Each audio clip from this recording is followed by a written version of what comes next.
In 1994, after the release of their 8th studio album, Songs of Faith and Devotion, Depeche Mode were a band fractured under the weight of their immense success.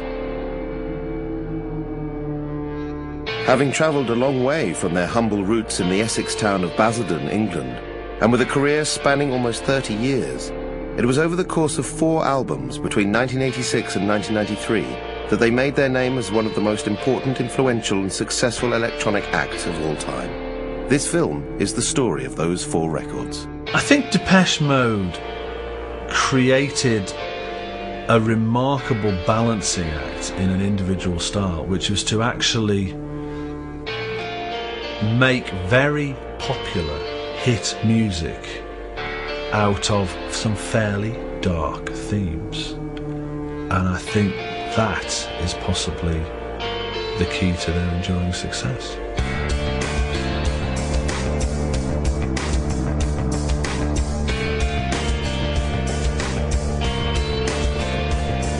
For me, it's the combination of classic songwriting and orchestrated with synthesizers in a really serious way.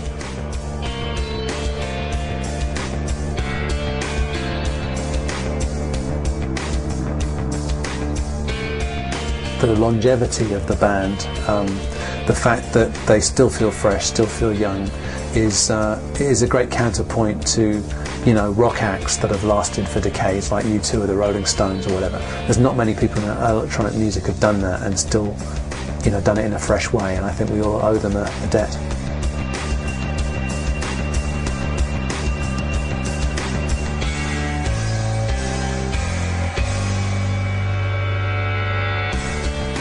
Perhaps it wasn't sort of seen at the outset that we're going to end up that way. Really, 25 years down the line, Depeche Mode are the biggest electronic act the world has ever seen, and probably ever will see.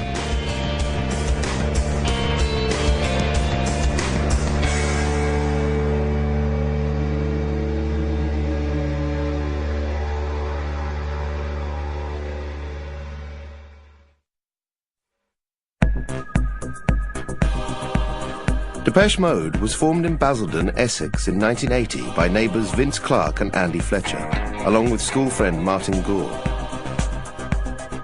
Originally known as Composition of Sound, they played local gigs and at the time appeared a much more conventional act to the one that would achieve such great success. Vince was a guitarist. Martin Gore, in fact, was the only person in the band with a synthesizer. Rumour has it he was asked to join the band because he had a synthesizer. And later on, they obviously realised they needed a visual impact. They didn't really have a frontman. Vince wasn't comfortable in performing that role, although he's quite adept as a songwriter. And they basically found another guy in the area called Dave Garn, who remains with them to this day as quite an enigmatic frontman. But back in those days, he was quite a dresser. He was sort of known in the area as someone who was into fashion, and basically Dave was drafted in the group. I think as a result of that, they obviously then had a look, at least someone who could bring some visual impact to the group in the early days. Along with a new visual impact, the group acquired a new name. Taken from the title of a French fashion magazine, Depeche Mode was the name chosen and translates as Fashion Dispatch.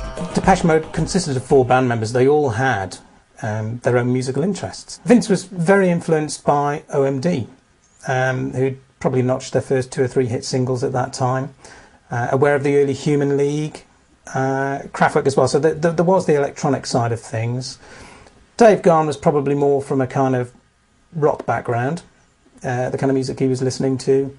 Martin Gore also. Fletcher, or Andy Fletcher that is, the sort of silent 4th member of Depeche Mode, he was a heavy metaller. Deep Purple were his thing. So yeah, there's a lot of influences coming in. The influence of electronic music was most significant for Depeche Mode. The beginning of the 1980s had seen an explosion of new wave acts, many of whom embraced the style and potential of the electronic sound. An offshoot from the new wave was the new romantic movement, who added a more commercially accessible flavour, along with the fashions that were prominent on the club scene, although the use of electronic instruments and experimentation was not something new. Electronic music had long been on the fringes of the mainstream. Brought to the fore by such acts as Tangerine Dream and Kraftwerk during the early 1970s, the electronic approach provided an alternate route for new groups to the guitar-based sound of the time. Mid to late 70s, I suppose people like Kraftwerk were beginning to become quite well known by then. David Bowie had done some of his more grandiose, low-type electronic things, so it was moving out of the realms of the prog rock people that have been doing it for a while. People who'd been a part of certain classes of music, rock music and that, for quite some time, but it had always been this background thing with guitar getting all the guitarists and vocalists getting all the accolades and the shapes, really.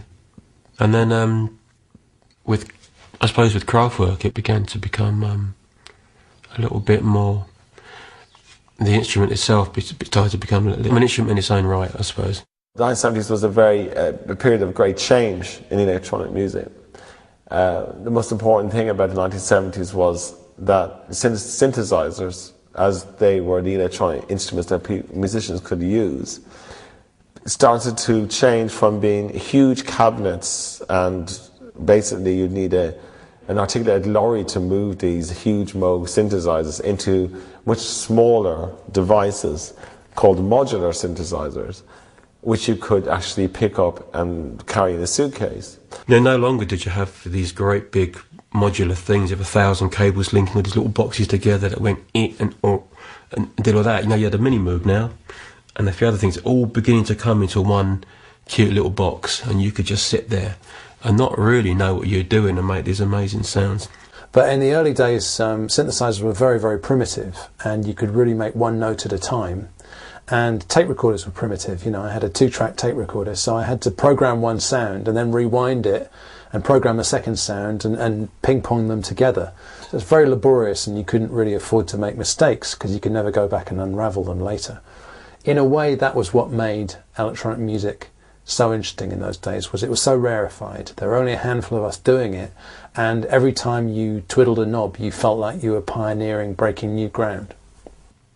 It was so exciting. It was so exciting to be a part of something which felt genuinely new.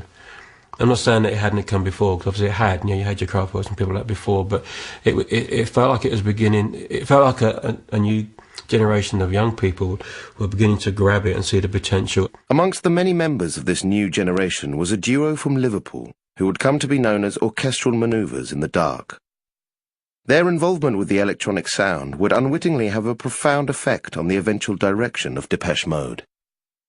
Like most teenagers of my generation, I guess, and the ones before and several of the ones after, I was interested in doing something different. I did not wish to repeat what had come before. Just after my 16th birthday, I had heard Autobahn on the radio. That was the catalyst, that was the key. I heard this and I thought, it's catchy, it's attractive, but it's constructed in a completely different way. And I just went, that is what I want to do.